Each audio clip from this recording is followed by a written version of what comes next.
and go to the party. I know some of y'all said about Bernie Sanders, but you know what? Bernie Sanders took all his ideas from the Green Party, and we have a candidate that can make that happen. It is my honor to introduce the person that many of us will be voting for come this November, Dr. Jill Stein.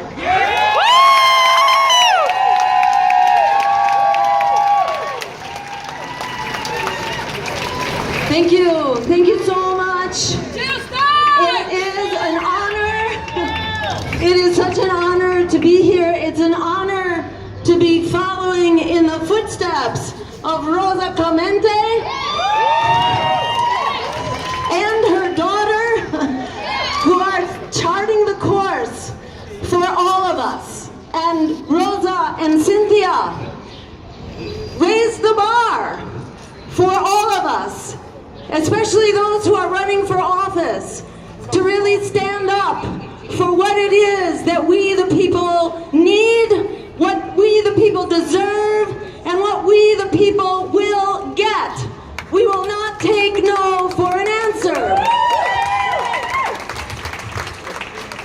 We need nothing less than an America and a world that works for all of us. If it doesn't work for all of us, it doesn't work for any of us.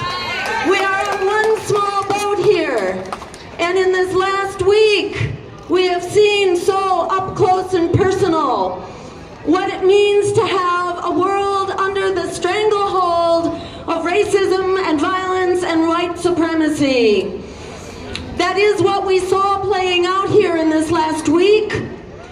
The incredible stories that we saw face to face of Anton Sterling's murder and Philando Castillo, and the incredible bravery of Diamond Reynolds, his girlfriend and her daughter, who narrated exactly what it is like to be murdered by police. And I think America right now is in a moment of shock and horror, and in this moment of incredible despair, we have a moment here, I think, to stop and say this can't go on.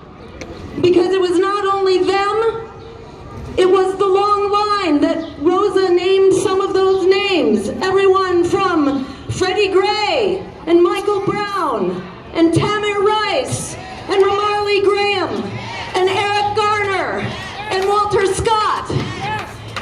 And one after the other, these incredible stories that are so powerful and moving that we cannot allow this to go on any longer.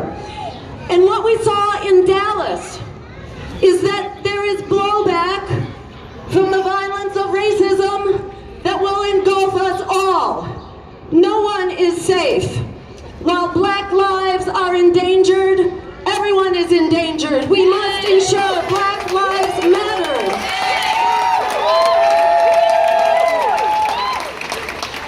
And that's not only by putting an end to police violence. And as Rosa said, it's not rocket science how to do this.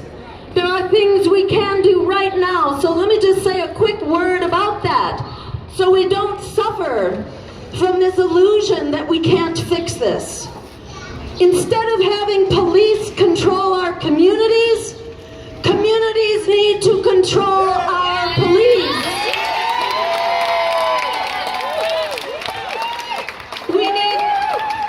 We need police review boards who have the power to hire and to fire if those departments are not respecting Black lives. And we need investigators full-time, so that every case, every death at the hands of police is investigated. We don't need to wait for a miracle from the Department of Justice in order to investigate every murder, every death in police custody. And we can actually go beyond that. You may know there are, or you may not know because nobody talks about it, there are many countries around the world where police do not carry guns. Imagine disarming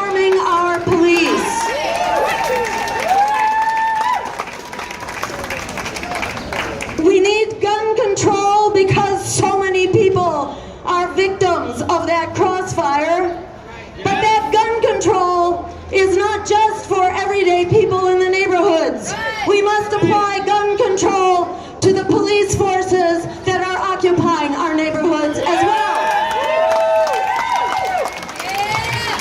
That's not only good for communities.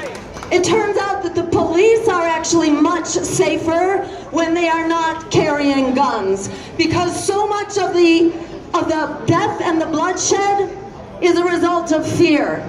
And it's fear on both sides. It's fear of people walking down the street who are carrying their guns. How much good did that gun do for Philando Castile, who was carrying a gun? It didn't do him any good, and that's usually the case. Having a gun in your home, it turns out, it's 22 more times likely, 22 times more likely to injure or kill a member of your household than it is to help you defend against an intruder. So this doesn't make us safer. And it turns out it doesn't make the police safer either to be carrying guns. And we know this from many studies. Many countries in the United Kingdom, for example, even after the big terrorist events they had a couple of years ago, they are not carrying guns, and they do not want to carry guns because they know it makes them a target. In the country of Australia, police got rid of guns in some of their districts, not all of their districts, and it turns out where they got rid of the guns, there is far less violence, and the police are also safer, and people are safer. We can not only demilitarize our police, we need to address the fundamental problem of racism in our society for once and for all. So that Black Lives Matter not only to be protected from police violence, but to be protected from economic violence and from the school-to-prison pipeline violence and housing violence when your community is being gentrified. That is housing violence. And from health violence. It is not fair and it's not okay. I say this as a medical doctor. I'm now practicing political medicine because it's the mother of all illnesses. And we gotta fix that sickness to fix all the other ones. But it is not acceptable that just by living while black, you have 7 years taken off of your life. That is not okay. By going to a school system that is being privatized and destroyed, you not only have your economic future taken away, but you also have another 7 years taken off of your life. This is not okay. We need to stop funding the wars for oil that are making us less safe, not more safe. And the minute we do that, do you know how much every American household has paid for these wars, so-called wars on terror that create more terror? We have paid an average. You won't believe this. So hold on to your hat here if you're wearing a hat. Every American family on average, by the time we have paid for the health care of our wounded veterans, which we must take care of, that's the least we can do for them, and make sure they have jobs and housing, by the way. By the time we have paid for their health care, it will cost every American family an average of $75,000 to pay for these wars. Can you imagine something else you could do with $75,000? Like schools, like a college education, like health care, like housing, all of that. We can have. We are calling for making sure that Black Lives Matter by stopping the bombing of black and brown people all over this world. Black lives matter in this country, and they matter in every country. We cannot have a world that works for America unless this world works for all of us. And I just want to assure you that what you are doing is absolutely critical, absolutely inspired, absolutely visionary. I want to especially give a shout out for the people who organized this amazing gathering in 3 days. Darlene Alliance, Bishop Talbert Swan, Bishop Swan, Nelson Roman, if he is still here. Nelson, where are you? Thank you, Nelson. And so many others who organized this gathering. I want to assure you, the politicians tell us all the time that we just can't do this, that it's just too complicated. We cannot make sure that Black Lives Matter. We can't make sure that everyone has a job. Everyone deserves a job, not just a living wage job, but an actual living wage job, not just the promise of living wages. Everyone deserves not just living wages, but a job with living wages. We are declaring an emergency for our economy, an emergency for our environment, because there's a thing out there called environmental racism, and it hurts people of color more than anyone who are on the front lines. And we deserve health care as a human right for everyone.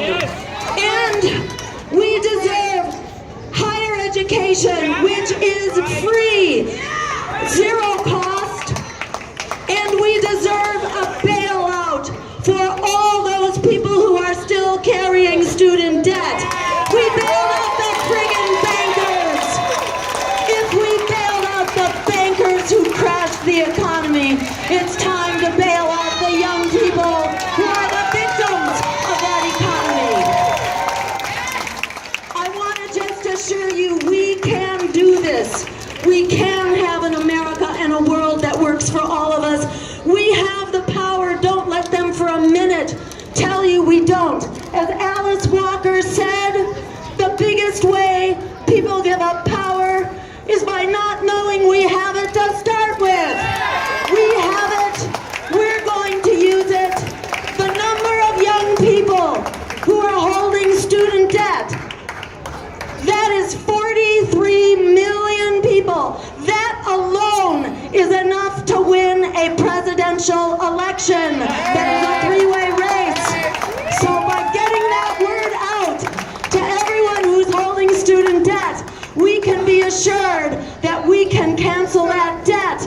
We can start over with an America and a world that works for all of us, that puts an end to racist violence, that creates a truth and reconciliation commission to get down to the living legacy of the criminal institution of slavery and putting it to an end for once and for all. And we can ensure we have the jobs and the schools, the housing and the health care we deserve. So we say, forget the lesser evil, fight for the greater good, like our lives depend on it. Black lives depend on it. Black lives are the greater good. Together, we can create that world that works for all of us. Thank you so much for leading the way. Let's stick together, stand up together. We will change this world together. Black